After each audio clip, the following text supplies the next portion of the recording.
Shalom, damai di hati. Bersyukur kepada Tuhan, kita bertemu lagi dalam program Renungan Harian Keluarga Jemaat Sentrum Bitung. Namun, sebelum kita membaca dan merenungkan firman Tuhan, marilah kita dalam doa, kita berdoa. Kami mengucap syukur kepadamu ya Tuhan, karena berkat dan tuntunan penyertaan-Mu, sehingga kami boleh ada sampai saat ini. Dan di saat ini Tuhan, kami akan merenungkan firman-Mu. Biarlah apa yang kami dengar sebentar bisa menjadi pedoman dalam setiap kehidupan kami, dalam kami menjalankan aktivitas kami. Inilah yang menjadi doa dan permohonan kami Tuhan. Dalam nama Tuhan Yesus kami berdoa. Amin. Pembacaan kita pada hari ini terdapat dalam Roma pasal 6 ayat 9 dan 10.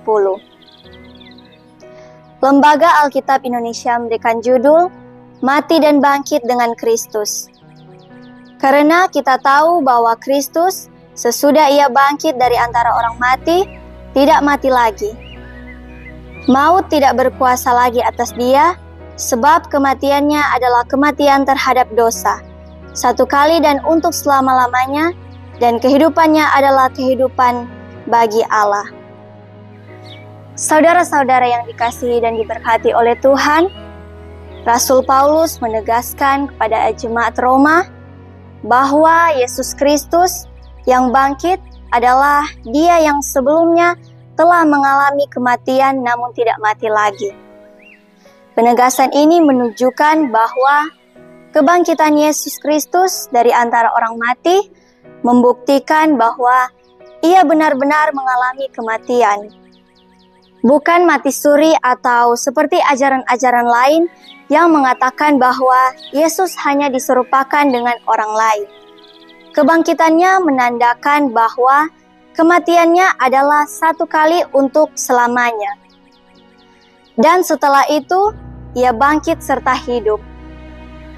Kebangkitan Yesus Kristus adalah kebangkitan yang membawa kehidupan kekal, sebab ia tidak mengalami kematian lagi. Kebangkitannya menyatakan siapa Dia sesungguhnya. Ia adalah Allah yang hidup, yang berkuasa atas maut dan dosa. Dosa dan kematian tidak berkuasa atas Dia. Oleh karena itu, kebangkitan Kristus adalah kemenangan atas dosa dan maut. Kristus menaklukkan dosa melalui salib dan kebangkitannya.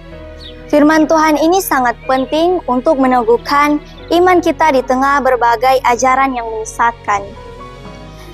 Dunia menawarkan berbagai pandangan tentang Yesus, namun iman Kristen yang sejati mengakui bahwa Yesus adalah anak Allah yang sungguh mati dan sungguh bangkit.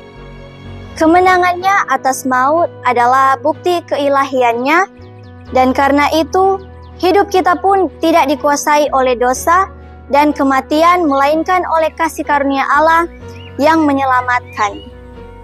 Yesus Kristus yang kita imani adalah Tuhan yang hidup. Itulah berita sukacita bagi kita, karena Dia hidup, maka kita pun hidup. Karena Dia bangkit, kita pun memiliki pengharapan. Karena Dia menang, kita pun memiliki kekuatan untuk menjalani kehidupan ini. Dalam segala aspek hidup, dalam keluarga, pekerjaan, pelayanan, bahkan di tengah penderitaan kita, memiliki jaminan bahwa Kristus menopang dan menuntun kita hingga selama-lamanya.